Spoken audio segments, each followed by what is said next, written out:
Hello everyone. सो आज से हम स्टार्ट कर रहे हैं 100 डेज बायोलॉजी सीरीज़। इस सीरीज़ में हम बायोलॉजी को बिल्कुल बेसिक्स से समझेंगे। ठीक है, तो आज हमारा है डे वन में हम सबसे पहले हम समझते हैं बायोलॉजी होता क्या है, बायोलॉजी का मतलब क्या है इस शब्द का। ठीक है, तो बायोलॉजी में बायो और लॉजी दो शब्दों से मिलकर बना है सबसे पहले तो। ठीक है, बायो का मतलब होता है लाइफ या लिविंग।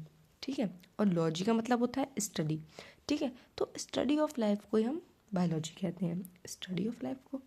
अब एक छोटी सी डेफिनेशन पढ़ते हैं हम सबसे पहले। जो बात मैंने यहाँ बोली वो यहाँ लिखी है। Biology is a branch of science that deals with the study of living organism.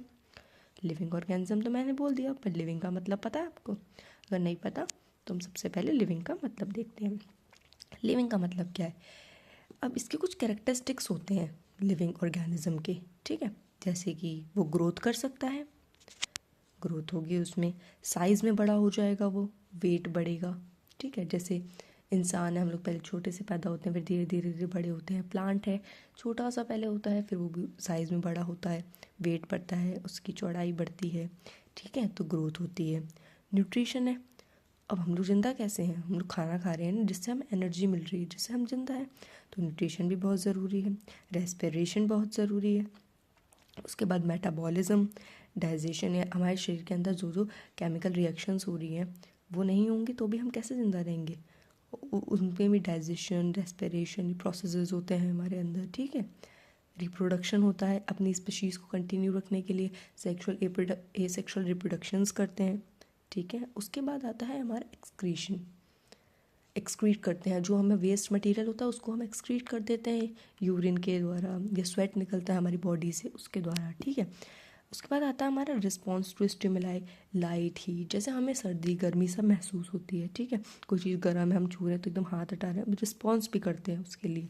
ठीक है, उसके बाद आता है हमारा सेलुलर ऑर्गेनाइजेशन। सेलुलर ऑर्गेनाइजेशन का मतलब हमारी जो बॉडी है लिविंग ऑर्गेनिज्म ज़्यादातर के सेल से ही मिलकर बनी होती है। सेल से हमारी बेसिक यूनिट ऑफ लाइफ है। ठीक है, उसके बाद आता है हमारा लाइफ स्पैन। कोई भी चीज़ जिसका बर्थ होगा उसका डेथ होना कन्फर्म है।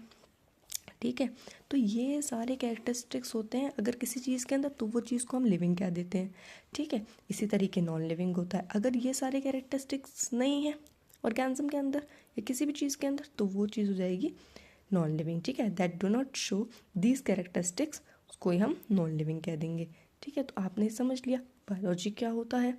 सबसे पहले स्टडी ऑफ लाइफ को हम बायोलॉजी कहते हैं। उसके बाद लिविंग क्या होता है, लिविंग के कैरेक्टरिस्टिक्स होते हैं कुछ important: growth, nutrition, respiration, metabolism, reproduction, excretion, response to stimuli, cellular organisation and life span. ठीक है, उसके बाद नॉन लिविंग भी पढ़ लिया, जिसमें ये कैरेक्टरिस्टिक्स नहीं होंगे हमारे, उसको हम नॉन लिविंग कह देंगे। अब एग्जाम्पल जैसे प्लांट्स हैं, एनिमल्स हैं, लिविंग है ये सब कुछ। ठीक है, अब आप लोग बताएंगे कमेंट्स में ये कि चेयर, ग्रास, एयर और एग में क्या लिविंग है और क्या नॉन लिविंग है। ठीक है, तो आज फर्स्ट क्लास में हमने ये सब समझी बेसिक चीज़ें। आगे हम और चीज़ें भी समझेंगे। अगर आपको वीडियो अच्छी लगी हो तो लाइक एंड कमेंट ज़रूर करिएगा और चैनल को सब्सक्राइब भी करिएगा।